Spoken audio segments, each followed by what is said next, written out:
Class 12th math chapter vector algebra. Types of quantity, two types of quantity होती हैं। First scalar, second vector. Scalar क्या होते हैं? Scalar वो होते हैं जिसमें मैग्नीट्यूड होता है, और वेक्टर जिसमें मैग्नीट्यूड प्लस डायरेक्शन होती है।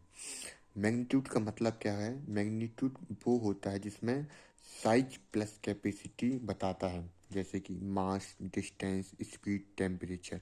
अब मास क्या है? साइज प्लस कैपेसिटी बता रहा है, तो ये मैग्नीट्यूड कहलाएगा। और ये स्केलर क्यों है? क्योंकि ये मैग्नीट्यूड बता रहे हैं और ये डायरेक्शन नहीं बता रहा है।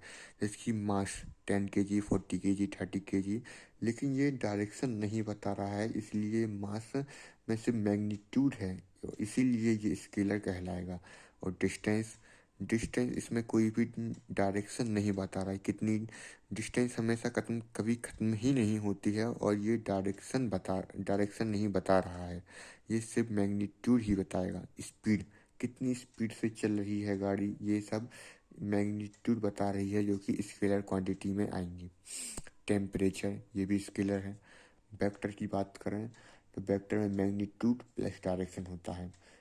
एग्जाम्पल को देखते हैं। फोर्स, फोर्स मैग्नीट्यूड भी बता रहा है, डायरेक्शन। फोर्स किस डायरेक्शन में लग रही है, फोर्स हमेशा डायरेक्शन में ही लगती है, जैसे कि किस डायरेक्शन में लग रही है, तो तो ये वेक्टर कहलाएगा। वेट, वेट किस, वेट हमेशा डाउनवर्ड लगती है, किसी भी चीज़ का वेट हो वो हमेशा नीचे ही लगता है, तो इसमें ये डायरेक्शन बता रही है। प्रेशर, प्रेशर में तो हमेशा डायरेक्शन होती है, किस तरह तरफ लग रही है प्रेशर, तो ये भी वेक्टर क्वांटिटी है। ग्रेविटी, ये भी वेक्टर क्वांटिटी है। इसमें इन सारे में मैग्नीट्यूड है और डायरेक्शन है। Operation on vector. Line segment को देखते हैं। लाइन सेगमेंट वो होता है जो कि दो पॉइंटों के बीच में बनी हो, जिसके ए टू बी, ये ए पॉइंट है, ये बी पॉइंट है, तो ये लाइन सेगमेंट है। डायरेक्टरी लाइन को समझते हैं। डायरेक्टरी लाइन वो होती है जिसमें डायरेक्शन गिवन हो, जैसे कि ए टू बी, और इसकी डायरेक्शन ये हो गई जो कि ए टू बी है, इसी डायरेक्शन को ए वेक्टर कहेंगे। डायरेक्टेड लाइन हमेशा स्केलर होती है, स्केलर नहीं, वेक्टर होती है, क्योंकि इसमें डायरेक्शन प्लस मैग्नीट्यूड गिवन होता है। A to B, A two vector होगा और इसकी डायरेक्शन को ए वेक्टर भी कहेंगे। एक्सरसाइज 10.1 क्वेश्चन को देखते हैं। Represent represent graphically a displacement of 40 kilometre. हमें कोई डिस्प्लेसमेंट बताना है जो कि 40 किलोमीटर हुआ है।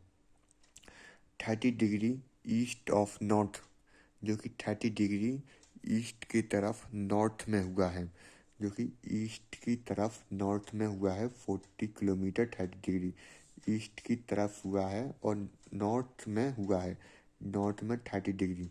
तो ये हमारा ग्राफ बन गया। चलिए दूसरा क्वेश्चन देखते हैं। Classify the following measure as scalar and vector. First 10 kg, 10 kg में कोई भी डायरेक्शन गिवन नहीं है, और डायरेक्शन गिवन नहीं है तो ये वेक्टर क्वांटिटी नहीं है, तो ये स्केलर होगी। 2 मीटर नॉर्थ वेस्ट, इसमें मैग्नीट्यूड भी है और डायरेक्शन भी है, तो ये वेक्टर कहलाएगा। थर्ड क्वेश्चन देखते हैं। 40 डिग्री, 40 डिग्री कहाँ है? ऊपर है, नीचे है, माइनस है, प्लस है, तो इसमें कोई भी डायरेक्शन नहीं है, तो ये स्केलर क्वांटिटी होगी। 40 वाट, 40 वाट ये क्या है? पावर में है, तो ये पावर में कोई भी डायरेक्शन गिवन नहीं है, तो ये भी स्केलर कहलाएगा।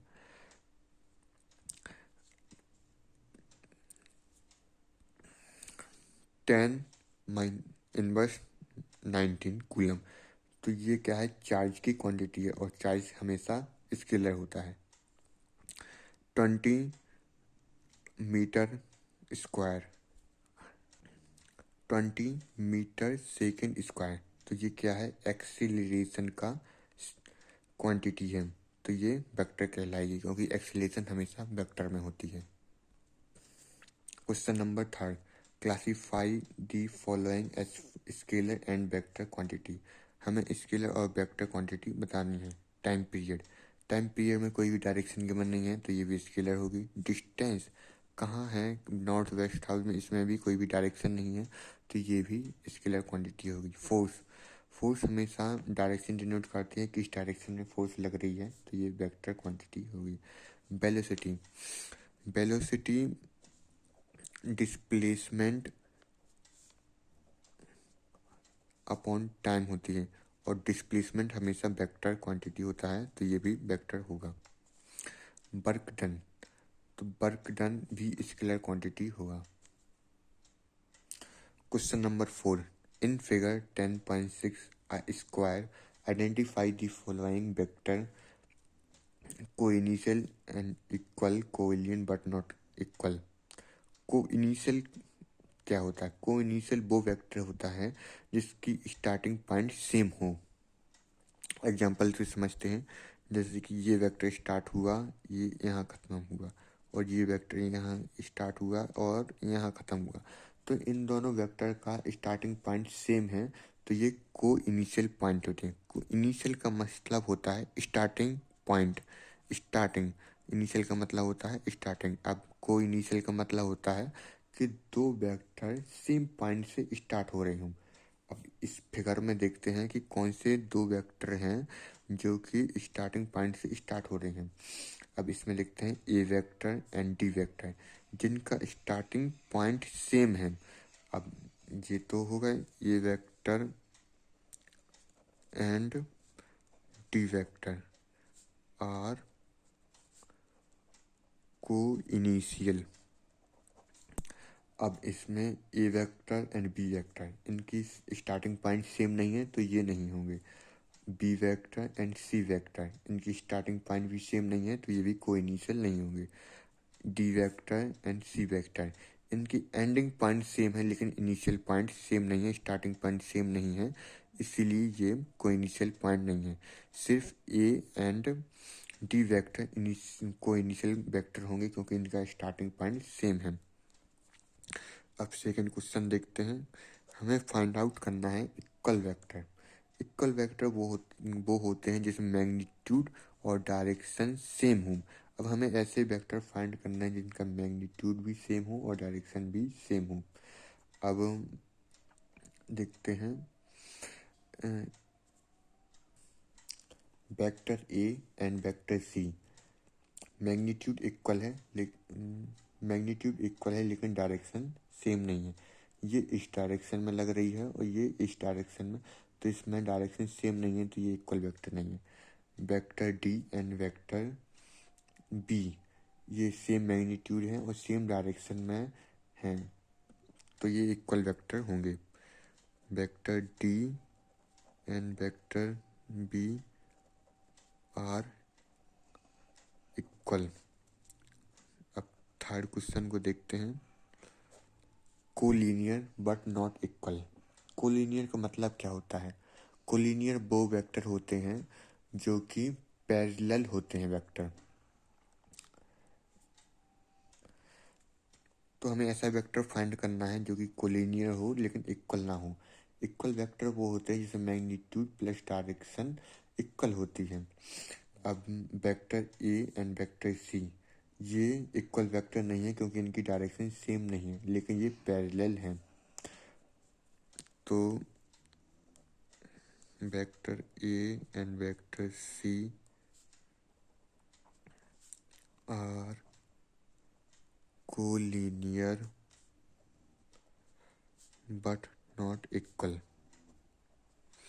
Vector D and vector B, ये क्यों नहीं है? क्योंकि इसमें पैरेलल हैं लेकिन ये इक्वल वेक्टर है। इक्वल वेक्टर क्यों है? क्योंकि इनकी डायरेक्शन सेम है, मैग्नीट्यूड सेम है, ये इक्वल वेक्टर बन गया। तो हमें ऐसा वेक्टर फाइंड करना है जो कि इक्वल वेक्टर ना हो, इसीलिए vector A and vector C जो कि कोलिनियर भी हैं लेकिन इक्वल नहीं है। कोलिनियर इसलिए है क्योंकि ये पैरेलल है। Question number 5, answer the following as true और फॉल्स। तो vector A and minus vector A are collinear. Example समझते हैं। मान लीजिए ये हो गया वेक्टर ए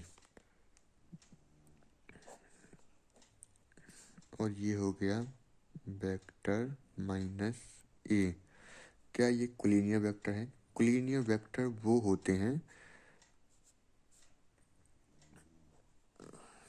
कोलिनियर वेक्टर वो होते हैं जो कि पैरेलल होते हैं और इसकी डायरेक्शन से कोई भी प्रॉब्लम नहीं होती है। तो ये कोलिनियर वेक्टर होंगे क्योंकि ये पैरेलल वेक्टर हैं और इसकी डायरेक्शन चाहे नेगेटिव हो चाहे पॉजिटिव, तो ये ट्रू होगा। अब दूसरा क्वेश्चन क्या कह रहा है? Two collinear vector are always equal in magnitude. दो कोलिनियर वेक्टर हैं जो कि हमेशा इक्वल मैग्नीट्यूड में होते हैं। अब दो कोलिनियर वेक्टर बना देते हैं, जैसे कि ये बना दिया और ये बना दिया। तो एक क्वेश्चन पूछ रहा है कि दो कोलिनियर वेक्टर हैं जो कि हमेशा इक्वल इन मैग्नीट्यूड में होते हैं, तो ये फॉल्स होगा। अब फॉल्स क्यों होगा? क्योंकि कोलिनियर वेक्टर वो होते हैं जो कि पैरेलल होते हैं। अब हमेशा तो नहीं होगा ये, क्योंकि हमेशा इक्वल नहीं होते हैं क्योंकि ये पैरेलल वेक्टर होते हैं। अगर मैग्नीट्यूड सेम है और पैरेलल है तो इक्विलिनियर होते हैं, लेकिन ऑलवेज नहीं होते हैं। चलिए क्वेश्चन नंबर 3 को देखते हैं। Two vector having same magnitude are collinear. Third part में क्या कह रहा है कि दो वेक्टर हैं जिनकी सेम मैग्नीट्यूड है तो आर कोलिनियर होंगे। तो ये तो होता ही नहीं कोलिनियर। कोलिनियर वो वेक्टर होते हैं जो कि पैरेलल होते हैं और ओनली वेक्टर होती हैं। अब सेम मैग्नीट्यूड हो दो वेक्टर की तो वो कोलिनियर नहीं होते हैं और तो ओनली मैग्नीट्यूड से नहीं बता सकते हैं कि ये कोलिनियर है कि नहीं, और पैरेलल से बता सकते हैं, इसलिए ये फॉल्स होगा। फोर्थ पार्ट को देखते हैं। फोर्थ पार्ट क्या कह रहा है? दो कोलिनियर वेक्टर हैं जो कि सेम मैग्नीट्यूड के हैं। दो कोलिनियर वेक्टर हैं जो कि सेम मैग्नीट्यूड के हैं, आर इक्वल वेक्टर। तो क्या ये इक्वल वेक्टर होंगे? तो आंसर होगा फॉल्स। अब फॉल्स क्यों होगा? अब इसको ये इक्वल वेक्टर हैं तो इसको कहेंगे ए वेक्टर, इसको मान लेते हैं ए वेक्टर और इसको मान लेते हैं माइनस ए वेक्टर। अब ये सेम मैग्नीट्यूड के हैं लेकिन डायरेक्शन अपोजिट है। अब अपोजिट डायरेक्शन है तो ये इक्वल वेक्टर नहीं होंगे, इसलिए ये फॉल्स होगा। आई होप आपको ये एक्सरसाइज समझ में आई होगी, और आप 10.2 एक्सरसाइज मैं भी वो अपलोड कर दूंगा वीडियो, उसको भी आप देख लेना। ओके।